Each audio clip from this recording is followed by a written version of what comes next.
क्या आप जानते हैं भगवान जगन्नाथ बीमार होते हैं? जी हाँ, भगवान जगन्नाथ भी 15 दिन के लिए बीमार होते हैं। 15 दिन के लिए उनके मंदिर के दरवाजे बंद कर दिए जाते हैं। कोई भी मंदिर के अंदर नहीं जाता। कुछ खास पंडित जो भगवान जी की सेवा लगातार करते हैं, वही पंडित 15 दिन उनके पास जा पाते हैं। आज हम अपनी वीडियो में इसी विषय पे बात करेंगे। आप सबका स्वागत है आपके अपने ही चैनल मोरल शक्ति में। अगर आप मेरे चैनल पर नए हैं और धार्मिक जानकारियाँ जानना चाहते हैं तो प्लीज़ मेरे चैनल को करें सब्सक्राइब, वीडियो करें लाइक और साथ में कमेंट में जय भोलेनाथ लिखना मत भूलिएगा। इस कहानी को ध्यान से सुनिएगा। अधिकतर लोग जो कहते हैं धार्मिक कहानियों को ध्यान से नहीं सुनते हैं और उस कारण उन्हें हमारे हिंदू धर्म के बारे में कुछ चीज़ों का पता नहीं लग पाता है। तो कोशिश कीजिए कोई भी धार्मिक जानकारी हो उसे ध्यान से मन लगा के सुने और अपने दिल में बिठाने की कोशिश करें। बात करते हैं जगन्नाथ जी के बारे में। जगन्नाथ मंदिर में जेठ पूर्णिमा को ही भगवान जी 15 दिन के लिए बीमार होते हैं। आखिर ऐसा क्यों होता है और कैसे इन 15 दिनों में भगवान जी की मूर्तियों का उनका ध्यान रखा जाता है, उनकी सेवा की जाती है और किस तरह से वो फिर से ठीक हो जाते हैं। हिंदू धर्म में जेठ पूर्णिमा का विशेष महत्व है। उज्जैन में बहुत बड़ा महोत्सव मनाया जाता है जेठ पूर्णिमा को। प्रभु जगन्नाथ जी व सुभद्रा जी और बलराम जी के विग्रहों को स्नान कराने के लिए परिसर से बाहर लाया जाता है और जैसे ही उनको स्नान कराया जाता है उसके बाद फूलों का आसन दिया जाता है। मान्यता है कि 108 स्वर्ण पात्रों द्वारा चंदन से मिश्रित जल से उनको स्नान करवाया जाता है और स्वयं जगन्नाथ जी ने ही इस जल को एक पंडित के सपने में आकर निकालने के लिए कहा था। जी हाँ, मान्यता है कि जगन्नाथ जी ने खुद वहाँ के एक पंडित को सपने में कहा था कि वो मंदिर के प्रांगण में एक जल का कुआं निकालें। जैसे ही उन्होंने कुआं निकाला तो उसी जल के कुएं से भगवान जगन्नाथ जी का स्नान होता है। और सबसे बड़ी बात यह है कि इस मंदिर के भगवान जी के स्नान के बाद लगातार 15 दिन के लिए भगवान जी बीमार हो जाते हैं और किसी को भी वहां मंदिर के अंदर जाने की आज्ञा नहीं होती है। जी हाँ, 15 दिन सिर्फ वही पंडित जो उनके खास हैं, रोज़ सेवा करते हैं, वही अंदर जाते हैं, भगवान का दवा दारू करते हैं और भगवान की पूरी अच्छी तरह से सेवा करते हैं और भगवान के स्वच्छ होने के लिए मनोकामना करते हैं। इस अवधि को अनवसर अवधि कहा जाता है। इसमें जगन्नाथ जी को ठीक करने के लिए जड़ी बूटियाँ, दलिया, खिचड़ी दी जाती है। उनको अलग अलग तरह के जड़ी बूटियों से बने हुए काढ़े पिलाए जाते हैं ताकि वो जल्दी से जल्दी ठीक हो जाएं। और 15 दिन के बाद जैसे ही भगवान जगन्नाथ ठीक होते हैं तो उनकी रथ पर बहुत बड़ी सुप्रसिद्ध रथ यात्रा निकाली जाती है और इस रथ यात्रा में सभी इलाकावासी बहुत अच्छे से उनका दर्शन करते हैं। स्थानीय पंडितों का मानना है कि जब भगवान जगन्नाथ जी बीमार होते हैं तो जाने माने डॉक्टर उनका देखने के लिए आते हैं, उनका चेकअप करते हैं और उनको अच्छी से अच्छी दवाइयाँ, काढ़े, खिचड़ी, दलिया, हर वो चीज़ जो एक बीमार व्यक्ति को दी जाती है वही भगवान के मंदिर में उनको चढ़ाई जाती है। भगवान आखिर बीमार क्यों होते हैं इसके बारे में भी एक कथा प्रचलित है। आज हम उस कथा को आपके साथ साझा करेंगे।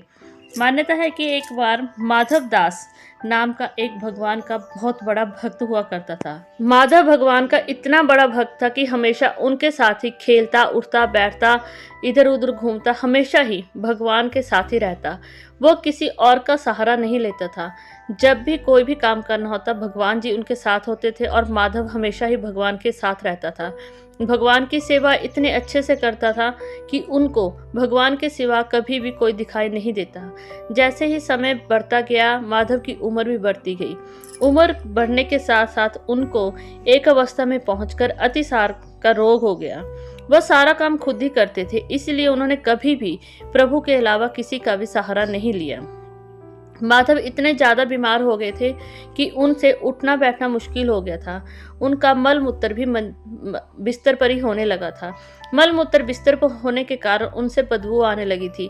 आसपास के लोगों ने उनको कहा कि वो उनकी सहायता करना चाहते हैं, उनकी सफाई करना चाहते हैं, लेकिन माधव ने मना कर दिया। उन्होंने कहा कि भगवान के बिना उनका कोई भी नहीं है और वो नहीं चाहते कि वह भगवान के अलावा किसी और को किसी तरह का कष्ट दे। भगवान ने अगर उनको इस स्थिति में लाया है तो भगवान उनको ठीक भी करेंगे। भगवान के ऊपर पूरी आस्था रखने पर माधव उसी बीमारी से ग्रसित होते रहे और भगवान का नाम जपते रहे। जब इतनी ज़्यादा स्थिति दयनीय हो गई तो खुद भगवान जी को माधव की मदद करने के लिए आना पड़ा। जी हाँ, सुनने में बहुत हैरानी होती है, लेकिन जरा सोचिए किसी ने कितनी भक्ति की होगी कि भगवान खुद दास बन के अपने भक्त की सेवा करने के लिए आए।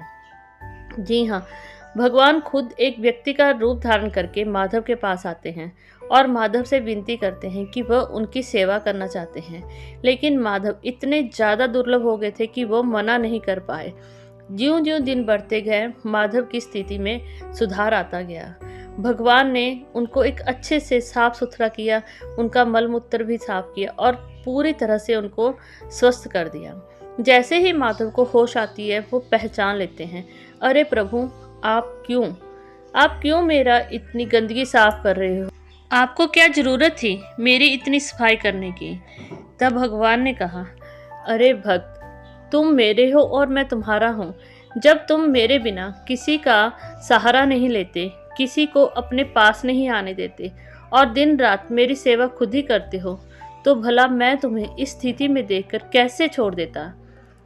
उसने कहा, प्रभु आप मुझे ऐसे भी तो ठीक कर सकते थे, आपको इतनी सेवा करने की क्या जरूरत थी? तब भगवान बोले कि जो हमारे कर्म हैं वो हमें भोगने ही पड़ते हैं।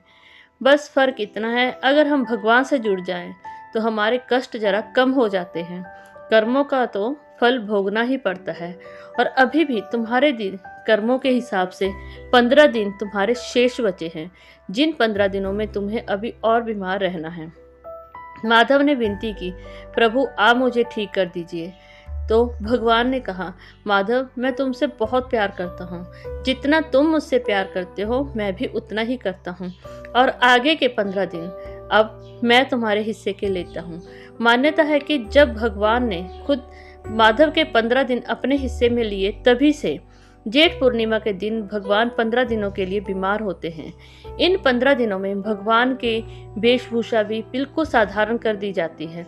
उनके मूर्तियों से महंगे महंगे गहने, भारी भारी गहने, कपड़े, बस्तर, सब कुछ जो भी उनके श्रृंगार का है उनको हटा दिया जाता है और एक साधारण सा हल्का सा बस्तर उनके ऊपर उठाया जाता है, ताकि भगवान बीमारी की अवस्था में ज़्यादा किसी भी चीज़ के कारण परेशान ना हो। तो ऐसे हैं हमारे भगवान। जब भक्त सच्चे दिल से भगवान की पूजा करते हैं तो भगवान हमेशा ही हमारा साथ देते हैं। कोशिश कीजिएगा, जब भी जेठ पूर्णिमा की आती है, हमारे जगन्नाथपुरी जी जब भी बीमार होते हैं, सभी भक्तजन उनके स्वस्थ होने की कामना करें। भक्तजन जब भी भगवान के साथ जुड़ जाते हैं तो भगवान अपने भक्तों को कभी भी निराश नहीं करते, भागकर अपने भक्तों का हर दुख दूर करने के लिए आते हैं। कर्मों का फल हमें भोगना ही पड़ता है, लेकिन जब भगवान के साथ जुड़ जाते हैं तो उन कर्मों के कारण जो दुख होता है वो सहन हो